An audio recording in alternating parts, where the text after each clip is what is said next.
عزیزان گرامی وقار،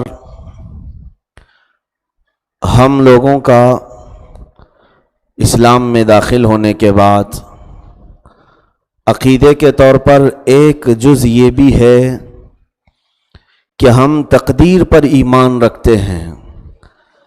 ایمان کے جو الگ الگ حصے ہیں اس میں تقدیر بھی ایک حصہ ہے۔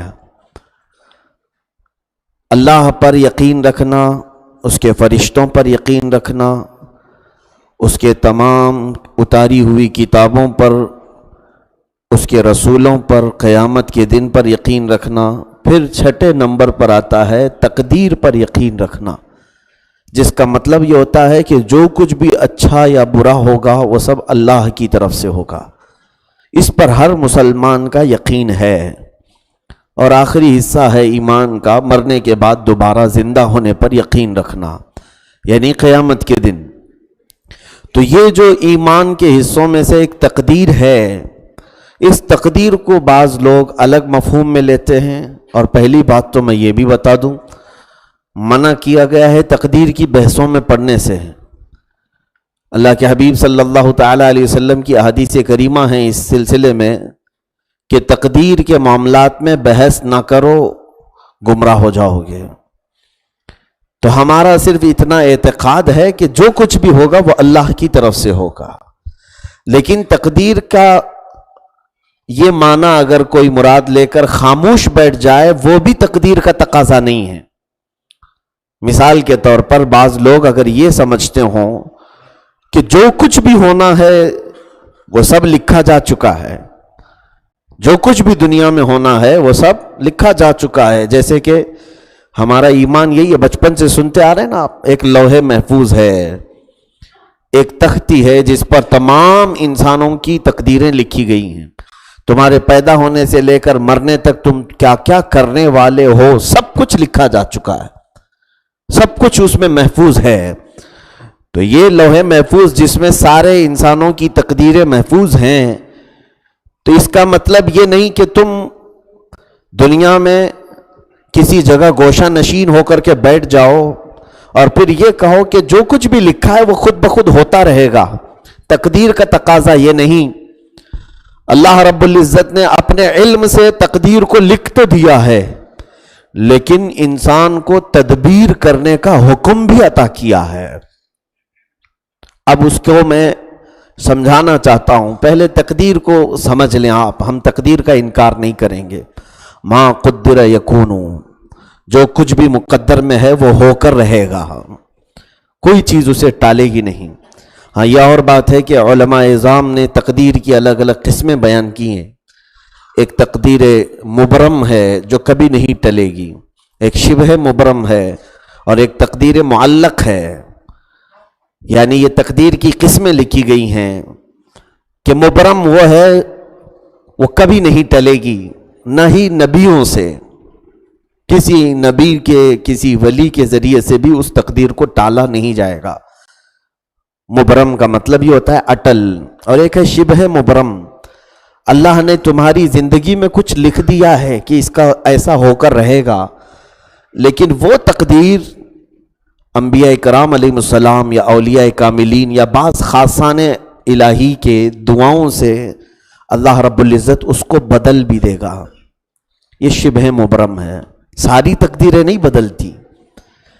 اس میں ایک تقدیر معلق ہے جس کو قضاء معلق بھی کہتے ہیں، یعنی یوں تمہاری تقدیر میں لکھا گیا ہے کہ اگر یہ فلاں جگہ جائے گا تو نقصان اٹھائے گا، اور اگر تم نہیں جاؤ گے تو نہیں نقصان اٹھاؤ گے۔ تو یہ جو آخر والی تقدیر ہے وہ تمہاری دعاؤں سے بھی ٹل سکتی ہے، تمہاری دعاؤں سے بھی وہ ٹل سکتی ہے، لیکن جو قضاء مبرم ہے، تقدیر مبرم، وہ اللہ رب العزت نے اس کو اٹل فرما دیا۔ اب وہی بہتر جانتا ہے کہ ہماری زندگی میں مبرم کیا ہے، شبہ مبرم کیا ہے، وہی بہتر جانتا ہے۔ یہ تقدیر کی تھوڑی سی بحث میں کرنے کے بعد کیوں میں بتا رہا ہوں یہ آپ کو سمجھاتا ہوں۔ ہر مسلمان کو سب سے پہلے یہ عقیدہ رکھنا ضروری ہے، میری زندگی میں جو کچھ بھی ہوگا وہ اللہ کے چاہنے سے ہوگا، اللہ کے چاہنے سے ہوگا۔ لیکن انسان کی یعنی ایک مسلمان کی ذمہ داری یہ ہے کہ جو برائیاں اس کی زندگی میں ہو جائیں ان کی نسبت اللہ کی طرف نہ کرے. مثال کے طور پر چوری کر کے، زنا کر کے، ڈاکہ ڈال کر کے یہ نہ کہے اللہ کے چاہنے سے ہو گیا، نہیں، بلکہ برائیوں کی نسبت اپنے نفس امارہ کی طرف کرے اللہ کے چاہنے سے. یعنی اللہ رب العزت برائیوں کو چاہتا نہیں، اس نے تمہیں اختیار دیا تھا، چاہے تو نیکی کر، چاہے تو برائی کر. اللہ رب العزت نے تمہیں یہ فرمایا ہے فَمَنْ شَاءَ مِنْكُمْ فَلْيُؤْمِنْ وَمَنْ شَاءَ فَلْيَكْفُرْ. تم میں سے جو چاہے وہ ایمان لائے، جو چاہے کفر کرے، لیکن ہم سب کی جزا بعد میں ضرور دیں گے. تو ہمارا تقدیر کا جو یہ معاملہ ہے اس کو میں اب یہ سمجھانا چاہتا ہوں. تقدیر اور تدبیر دو چیزیں غور سے سن لیجئے کیا مطلب ہے. مثال کے طور پر آپ رات کو یہ کہہ کر کے سو جائیں کہ میری تقدیر میں لکھا ہوگا تو میں صبح اٹھوں گا، اور آرام سے پھیل کر کے سو گئے. اس کا مطلب تقدیر پر یقین رکھنا نہیں، بلکہ تمہیں کہا گیا ہے کہ تم اٹھنے کے لیے کوشش بھی کرو. تم ہو سکتا ہے الارم کے ذریعے سے کسی کو جگانے کی بات کہہ کر کے، یہ تمام چیزیں کہہ کر کے تم سو. تم اپنے اٹھنے کے انتظامات بھی کرو اور تقدیر پر یقین بھی رکھو. تو یہ جو اٹھنے کے انتظامات کیے جا رہے ہیں اس کو کیا کہتے ہیں؟ تدبیر. اس کو کیا کہتے ہیں؟ تدبیر. راستے میں آگ لگی ہوئی ہے، آپ چلے جا رہے ہیں اور یہ کہہ رہے ہیں میری تقدیر میں لکھا ہوگا تو جل کے مری جاؤں گا. تقدیر میں لکھا ہوگا تو جل کے مر جاؤں گا. اس کا مطلب تقدیر پر ایمان لانا نہیں ہے. آپ کو حکم دیا گیا ہے کہ ایسے راستے سے بچ جاؤ اور آگ کو بجھاؤ اور اپنے آپ کی حفاظت کرو، یہ تدبیر بھی کرو. اب یہ مجھے بتائیں کہ رزق جتنا بھی ملتا ہے یہ سب اللہ کے چاہنے سے مل رہا ہے کہ نہیں مل رہا ہے؟ تمہاری تقدیر میں جتنا رزق لکھا ہے وہی مل رہا ہے. تو گھر میں چلہ ڈال کر بیٹھ کیوں نہیں جاتے؟ کمانے کے لیے کیوں جا رہے ہو؟ بیٹھ جاؤ پالتی مار کر کے اور کہو کہ میرے تقدیر میں جتنی روٹیاں لکھی وہ آ کے رہیں گی، جتنا چاول ہے، راشن ہے، وہ سب آ کے رہے گا. نہیں، تمہیں حکم دیا گیا جاؤ کام کرو، مزدوری کرو، محنت کرو، پھر تمہاری تقدیر میں جو لکھا ہے وہی آ کر کے رہے گا. تمہیں تدبیر کرنے کا بھی حکم ہے.